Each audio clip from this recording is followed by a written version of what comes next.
주님의 거룩한 모녀를 날마다 입으로 간증해 담대히 싸우며 나가세 천국에 들어갈 때까지 예수는 우리를 깨끗게 하시는 주시니 그의 피 우리를 눈보다 더 희게 하셨네.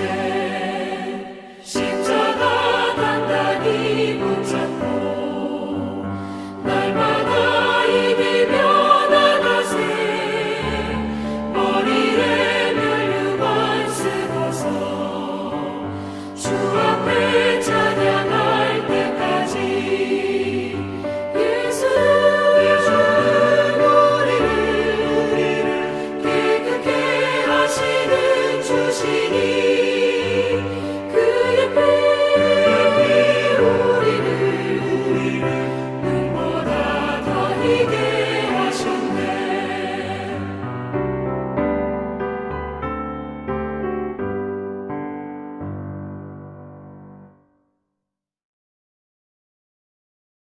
할렐루야. 오늘 수요예배 말씀은 누가복음 1장 31절부터 42절 말씀을 중심으로 인자 되신 예수 그리스도, 즉 사람으로 오신 예수 그리스도에 대하여 살펴보기를 원합니다. 이는 소요리 문답 제22문 그리스도께서 하나님의 아들로서 어떻게 사람이 되셨는가에 대한 질문과 대답의 내용입니다. 여기에 대한 대답은 하나님의 아들 그리스도께서 사람이 되신 것은 참 몸과 지각 있는 영혼을 취하사 성령의 권능으로 마리아에게서 잉태되어 탄생하셨으나 죄는 없으시다입니다. 하나님의 아들이 어떻게 사람이 되셨는지도 참 신기할 노릇인데 참 몸과 지각 있는 영혼을 취하셨다라는 것은 또 어떤 의미일까요? 그리고 처녀가 애를 낳았다는 것은 또 무슨 말입니까? 인간의 이성으로는 도저히 이해하기가 어렵습니다. 그러나 여기에는 모두 그럴 만한 이유가 있다는 것을 우리는 배워서 알아야 합니다. 하나님께서 아무런 뜻도 없이 그렇게 하실 분이 아니시기 때문입니다. 앞에서는 구속자가 필요하다는 것을 살펴보았습니다. 오늘은 여기에서 그 구속자가 갖춰야 할 조건을 꼼꼼히 확인하는 부분이라고 할 수 있습니다. 우리의 구속의 문제가 지극히 중요한 만큼 그 중요한 구속이 제대로 되도록 완벽한 구속자가 필요하기 때문입니다. 이 땅에 사람의 모습을 입고 오신 구속자는 참 몸과 지각 있는 영혼을 취하셨다라고 말씀합니다. 예수님은 우리와 똑같은 인성으로 오셨음을 강조해 주는 말씀입니다. 실제 우리와 같은 몸, 그리고 합리적이고 지각 있는 영혼을 가지셨다라고 합니다. 예수님 인간이 되셨던 것은 헛개비가 아니죠. 육신은 껍데기이고 거기에 무슨 신령한 홀령이 씌운 것처럼 상상해서는 안 된다는 것입니다. 사기도 아니고 마술도 아니고 진짜였다는 뜻이죠. 이 부분 때문에 과거에도 논쟁이 많았습니다. 그래서 사도신경 이후에는 이 부분을 정립해 주려고 추가로 신조들이 나오기 시작한 역사가 있습니다. 예수님은 사실은 육체로 보였을 뿐이다. 하나님께서 어떻게 이 저급한 육체를 입으실 수가 있겠나? 이런 생각들 때문에 그랬습니다. 그러나 만약 그렇게 된다면 예수님께서 이 땅에서 당하신 육신의 고통은 속이는 것이 되고 말지요.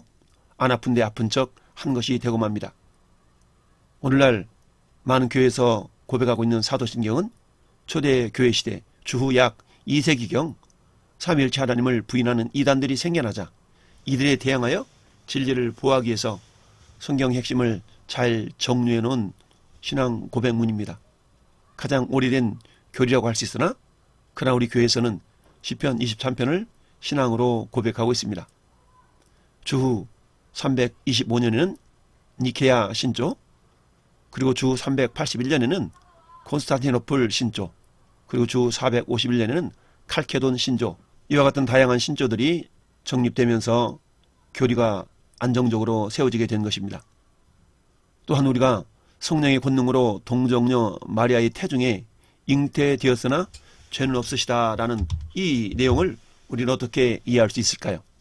예수 그리스도는 또한 죄 없는 인간으로 태어나셔야 했습니다. 그래서 일반적인 출생 방법으로 태어나지 않고 성령으로 처녀의 마리아의 태중에 잉태하신 것입니다. 성령의 권능으로 예수님은 무죄한 마음과 본성으로 탄생하시게 되는 것이죠. 이것은 매우 중요한 원리입니다. 만약 자기 자신에게도 죄가 여전히 있는 자가 다른 이를 위한 구속자 역할을 하려고 한다면 어떤 일이 벌어질까요? 당연히 자격 미달입니다. 죄 없는 자만이 다른 죄인을 위해 자신을 내어줄 수가 있는 것이죠. 어느 사형수가 다른 사형수를 너무나 사랑한 나머지 간수에게 제가 얘 대신 사형을 당하겠습니다. 얘는 풀어주세요. 이렇게 나온다면 간수 입장에서는 참 황당해지는 것입니다. 오직 죄 없는 분만이 우리의 구속자가 되실 수가 있는 것이죠. 그렇습니다. 그렇다고 해서 그럼 죄가 없는 예수님을 낳은 마리아에게도 죄가 없겠네요? 그래서 성모 마리아이군요. 이렇게 하면 오보하는 것이 됩니다. 마리아는 우리와 똑같은 인간입니다. 예수님이 죄 없이 태어나신 것은 오직 성령의 권능으로라는 것이지 예수의 모친 마리아에게 죄가 없어서인 것은 아닙니다. 어떤 교회 대학부에서 있었던 일입니다. 새로 부임하신 젊은 목사님이 청년부를 맡게 되면서 청년부에 생기가 넘치기 시작했습니다. 대기업 출신 이력을 가진 그 목사님의 지도력은 탁월했고 인품 역시 뛰어나 젊은 대학생 성도들 사이에서 인기가 치솟았습니다. 전도와 찬양에 온 열정과 힘을 쏟아붓고 강대상에서 걸어가신 하나님의 말씀을 강력하게 전파하는 모습은 구약의 선지자들처럼 보는 이로 하여금 신령한 느낌마저 들게 하였습니다. 그렇게 몇 개월이 지났는데 이상한 소문이 들리기 시작했습니다. 그분을 추종하는 몇몇 대학생들을 모아 하나님으로부터 직접 계시를 받은 후 12제자의 이름을 붙여 수제자를 삼아 동행하기도 하고 그 교회에 행했던 자신의 모든 사역을 성경에 나온 예수의 행적과 유사한 것으로 설명하기 시작한다는 것이었습니다. 급기야는 설교 시간에 자기 자신이 99% 예수라며 고백했다는 것입니다.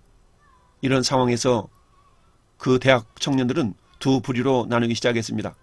한쪽은 이분의 말씀을 성경 말씀처럼 믿고 따르게 되었고 다른 한쪽은 많은 혼돈을 겪기 시작한 것입니다. 결국 그 교회의 청년부는 많은 갈등과 고통 끝에 문제의 목사님의 교회를 떠나는 것으로 결론이 났습니다. 물론 절반가량의 대학생들도 그분을 따라 떠나고 말았습니다. 우리가 생각하기에는 믿기 어려운 일이지만 현실에서 나타나고 있는 일입니다. 중보자 예수 그리스도와 삼위일체 하나님에 대한 기본적인 지식이 이 교회 성도들에게 조금이라도 확고하게 자리 잡혀 있었더라면 쉽게 분별할 수 있는 일이었는데 말입니다. 모두가 진리를 거스르는 길로 달려갈 때에 그 흐름을 거슬러 자신과 주변을 추스르고 위로받을 수 있는 힘, 진리의 반석 위에서 있어야만 가능합니다. 오늘 22문을 통해서 우리는 몇 가지 질문을 가져보고자 합니다. 첫째, 예수 그리스도께서 여자에게 태어나신 목적이 무엇일까요? 갈라디아서 4장 4절과 5절은 이렇게 말씀합니다. 때가 차매 하나님이 그 아들을 보내사 여자에게서 나게 하시고 율법 아래에 나게 하신 것은 율법 아래에 있는 자들을 속량하시고 우리로 아들의 명분을 얻게 하려 하심이라 라고 말씀하고 있습니다. 그렇습니다. 바울 사도는 갈라디아 지역의 교회들에게 갈라디아서를 통해서 말씀합니다. 예수께서 여자에게서 태어나도록 하신 목적을 율법 아래에 있는 자들을 속량하시고 우리로 아들의 명분을 얻게 하려 하심이다 라고 말씀하고 있습니다. 다시 말해서 예수님의 성육신은 인간 구원을 위한 필수 조건이었던 것입니다. 주제하시다시피 인간은 범죄함으로 말미암아 하나님으로부터 단절되었으며 이 관계를 회복하기 위해서는 죄가 없는 완전한 존재가 대신 죄의 대가를 치러야 했습니다. 그런데 아담 안에서 난 인간은 예외 없이 모두 죄인이며 그 결과 인간은 어느 누구도 다른 사람의 죄를 대신 질 수가 없었습니다. 그래서 하나님께서 인간 구원을 위해 찾으신 방법이 바로 하나님 당신이 친히 죄의 대가를 치르시는 것이었습니다. 그런데 인간의 죄의 대가를 대신 치르기 위해서는 죄가 없어야 할 뿐 아니라 인간이어야 했습니다. 즉 다른 사람과 마찬가지로 고뇌, 고통, 괴로움 등을 안고 태어난 인간이어야 했습니다. 그것은 인간의 대표가 되기 위해서는 인간과 똑같은 자여야 하기 때문입니다. 그래서 성자 예수께서는 여자의 몸을 통해 인간이 되어 이 땅에 오셨던 것입니다. 그렇습니다. 예수께서는 제2위 성자 하나님으로서 모든 인간을 대표하여 인간으로 하여금 하나님의 의에 합당하도록 하기 위하여 인간으로서 이 땅에 나셨던 것이죠. 그분은 죄가 없으시면서도 죄인들을 위하여 죄인의 모습을 취하셨습니다. 오직 성육신 하사 죄인을 대신하여 십자가에 달리신 예수만이 우리의 구원의 길이 되는 것입니다. 다른 구원의 길은 없습니다. 빌립보서 2장 6절에 그는 근본 하나님의 본체시나 하나님과 동등됨을 취할 것으로 여기지 아니하시고 오히려 자기를 비워 종의 형체를 가지사 사람들과 같이 되셨고 사람의 모양으로 나타나사 자기를 낮추시고 죽기까지 복종하셨으니 곧 십자가에 죽으심이라. 히브리서 2장 14절 말씀에도 자녀들은 혈과 육에 속하였으며 그도 또한 같은 모양으로 혈과 육을 함께 지니심은 죽음을 통하여 죽음의 세력을 잡은 자 곧 마귀를 멸하시며 또 죽기를 무서함으로 한평생 매어 종노릇하는 모든 자들을 놓아주려 하심이다 라고 말씀합니다. 두 번째, 예수 그리스도의 탄생의 특색이 무엇인가 살펴보고자 합니다. 마태복음 1장 20절은 이를 생각할 때 주의 사자가 현몽하여 이르되 다윗의 자손 요셉아 내 아내 마리아 데려오기를 무서워하지 말라 그에게 잉태된 자는 성령으로 된 것이니라 라고 말씀합니다. 또한 누가복음 1장 34절 35절에도 마리아가 천사에게 말하되 나는 남자를 알지 못하니 어찌 이 일이 있으리까. 천사가 대답하여 이르되 성령이 내게 임하시고 지극히 높으신 이의 능력이 너를 덮으시리니 이러므로 나실 바 거룩한 이는 하나님의 아들이라 일컬어지리라. 그렇습니다. 예수 그리스도가 어떻게 처녀의 몸에 잉태되실 것인지에 대해서 천사가 마리아에게 설명하는 내용입니다. 천사는 마리아에게 성령이 임하셔서 그를 덮으실 것이라고 했습니다. 성령으로 잉태하게 된다는 의미이죠. 우리는 성령께서 어떤 방법으로 마리아로 하여금 잉태케 하셨는지는 알지 못합니다. 단지 전능하신 하나님의 신비로운 방법으로 잉태되었음을 믿을 뿐입니다. 지극히 높으신 이의 능력이 너를 덮으시리니 이 말씀은 마치 천지 창조 때에 하나님의 영은 수면 위에 운행하시니라 라는 창세기 1장 2절의 모습과 흡사합니다. 전능하신 성령께서 우리가 알지 못하는 방법으로 천지를 창조하셨듯이 그 알지 못하는 방법으로 마리아의 몸에 그리스도를 잉태케 하셨던 것입니다. 이렇게 그리스도께서 성령으로 잉태하셨다는 것은 이 땅의 사람들과는 달리 죄와는 전혀 관계없이 성별된 존재로 태어나셨다는 것을 의미합니다. 성경은 욥기 15장 14절에 사람이 어찌 깨끗하겠느냐 여인에게서 난 자가 어찌 의롭겠느냐라고 말씀합니다. 또 모든 사람이 죄를 범하였다라고 로마서 3장 23절을 말씀합니다. 그와 같이 아담 안에서 태어나 아담의 원죄를 물려받은 모든 인류는 태어날 때부터 하나님 앞에서 죄인들인 것입니다. 그러나 그리스도께서는 남자가 아닌 여자의 후손으로 성령으로 성별되어 태어나셨기 때문에 무흠하신 것입니다. 그래서 성경은 그리스도가 모든 일에 우리와 한결같이 시험을 받은 자로 돼 죄는 없으시니라 라고 히브리서 4장 15절은 증언하고 있습니다. 여러분, 구세주의 가장 중요한 조건은 죄가 없어야 된다라는 것입니다. 고린도후서 5장 20절 21절에 그러므로 우리가 그리스도를 대신하여 사신이 되어 하나님이 우리를 통하여 너희를 권면하시는 것 같이 그리스도를 대신하여 간청하노니 너희는 하나님과 화목하라. 하나님이 죄를 알지도 못하신 이를 우리를 대신하여 죄로 삼으신 것은 우리로 하여금 그 안에서 하나님의 의가 되게 하려 하심이라 라고 말씀합니다. 이처럼 예수 그리스도의 탄생은 아주 특색 있는 성령을 통하여서 잉태된 것이었습니다. 세 번째, 그리스도께서 범사에 우리 인간들과 같이 되신 이유는 무엇입니까? 히브리서 2장 17절에 그러므로 그가 범사에 형제들과 같이 되심이 마땅하도다. 이는 하나님의 일에 자비하시고 신실한 대제사장이 되어 백성의 죄를 속량하려 하심이라 라고 말씀합니다. 또한 히브리서 2장 18절에는 그가 시험을 받아 고난을 당하셨은즉 시험받는 자들을 능히 도우실 수 있느니라 라고 말씀합니다. 이는 범죄한 인간들을 속하기 위해서 그리스도께서 택하신 방법에 대한 설명입니다. 그리스도는 죄로부터 인간을 구속하기 위하여서 대제사장 직분을 감당해야 했습니다. 그리고 그 직분을 위해서는 그는 인간이 되셨습니다. 왜 그렇게 하셨을까요?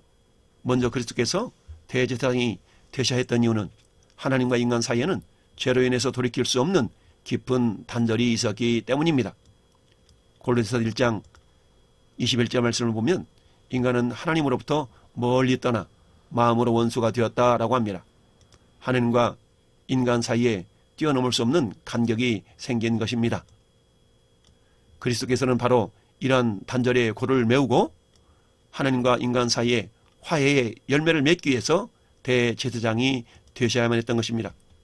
실제로 구약의 대제사장은 선민 이스라엘의 죄를 속하기 위한 제사를 하나님께 드리며 하나님과 백성 사이에서 중보자의 역할을 감당하였던 것입니다.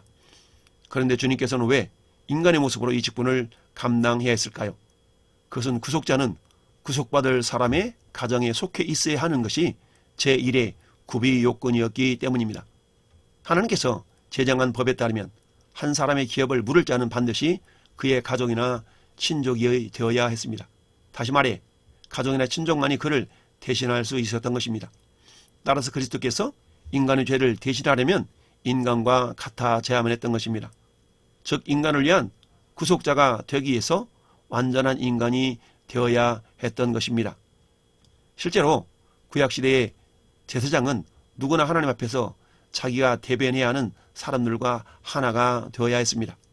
여기서 우리는 한 가지 더 심오한 질문, 즉 과연 그리스도만이 대제사장직을 감당할 수 있는 것인가 라는 보다 근원적인 질문을 할 수 있습니다. 이에 대해서 대답할 때 모든 사람이 죄를 범하였음에 라고 로마서 3장 23절의 말씀이 중요한 단서가 될 수 있습니다. 이 말씀에 따르면 이 세상에는 대제사장직을 감당할 어떤 존재도 없는 것입니다. 어떻게 죄인이 죄인의 죄를 속하는 직무를 감당할 수가 있겠습니까? 따라서 아무런 흠이 없는 하나님의 아들인 그리스도께서 인간이 되어 대제사장 직무를 감당하셔야 했던 것입니다. 실제로 구약시대에 대제사장에 있어서 가장 중요한 자격 요건은 바로 성결함이었습니다. 그들은 육체적으로나 정신적으로 흠이 있어서는 안 되었습니다. 결국 질문과 대답의 과정을 거치면서 우리는 오직 그리스도만이 하나님과 인간 사이의 유일한 중보자라는 확고한 믿음을 갖게 되었습니다. 그렇습니다. 그리스도만이 하나님과 인간 사이를 화해케 하시는 유일한 분이십니다. 어느 누구도 그 직분을 대신할 수 없습니다. 따라서 우리는 이 유일하신 중보자를 전폭적으로 의지해야 합니다. 하나님 앞에 우리를 대변해 주시고 하나님의 분노를 대신 담당하사 우리로 하여금 하나님과 화해케 하시는 분은 오직 그리스도 한 분밖에 없다는 사실을 마음속 깊이 새기면서 그를 의지하고 그를 전하는 축복의 통로들로 살아갈 수 있기를 예수님의 이름으로 축원을 드립니다. 아멘. 나팔